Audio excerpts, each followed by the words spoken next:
Hello, আসসালামু আলাইকুম। লেকট্রা model সফটওয়্যারে যারা কাজ শিখতে আগ্রহী তাদের উদ্দেশ্যে আজকের এই ভিডিওটি অবশ্যই মনোযোগ সহকারে দেখবেন।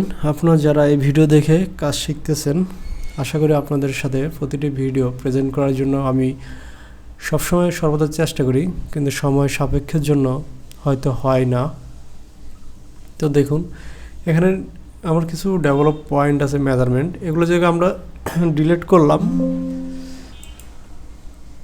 এটাকে ডিলিট করলাম। ডিলিট করার আগে যেমন সাপোজ এভাবে আমরা যদি ডিলিট করে দিই, দেখুন নাই, বাট এটা যদি আলটা শূন্য চাপ দিই, দেখুন আবার চলে আসছে। মানে এটা আমাদের কাছে এমন একটা মাঝে মাঝে ঝামেলার হয়। তো এটাকে আপনি চাইলে একটা সিস্টেম করতে পারেন, এই ইনসার্ট পয়েন্ট করে দিতে পারেন। দেখেন, ইনসার্ট পয়েন্ট করে আমরা যদি এটাকে ডিলিট দিই,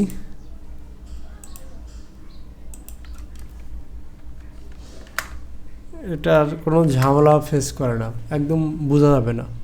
কিন্তু আপনার মনে হয় যে কোনো পয়েন্ট ডিলিট করার জন্য এটা আপনার কাছে খুবই ভালো সিস্টেম।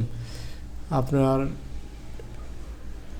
ইনসার্ট যে কোনো পয়েন্টটাকে ডেভেলপে আমরা এখানে পয়েন্ট করতে পারি।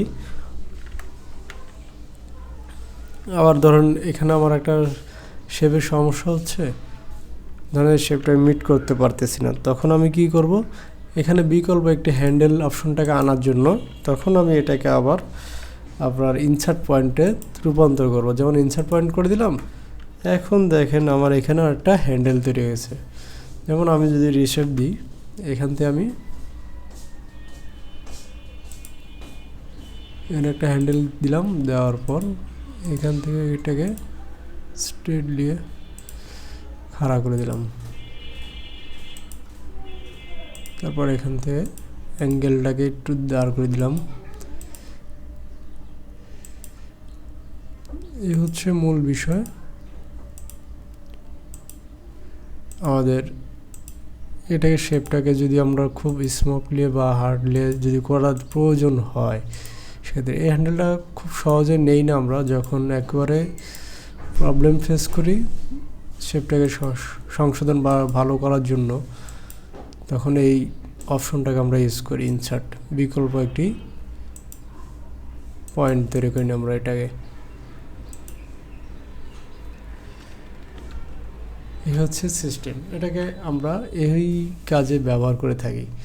আশা করি আপনারা বুঝতে পারছেন। আপনারা চাইলে যে কোনো মেজারমেন্ট বা শেপ ঠিক করার ক্ষেত্রে যদি দেখতেছেন দুটো হ্যান্ডেল হচ্ছে না, তখন মাঝে একটি হ্যান্ডেল দাঁড় করে নেবেন, তাহলে দেখবেন আপনার সহজেই সেই সমস্যাটাকে সমাধান করতে পারবেন। ধন্যবাদ সকলকে।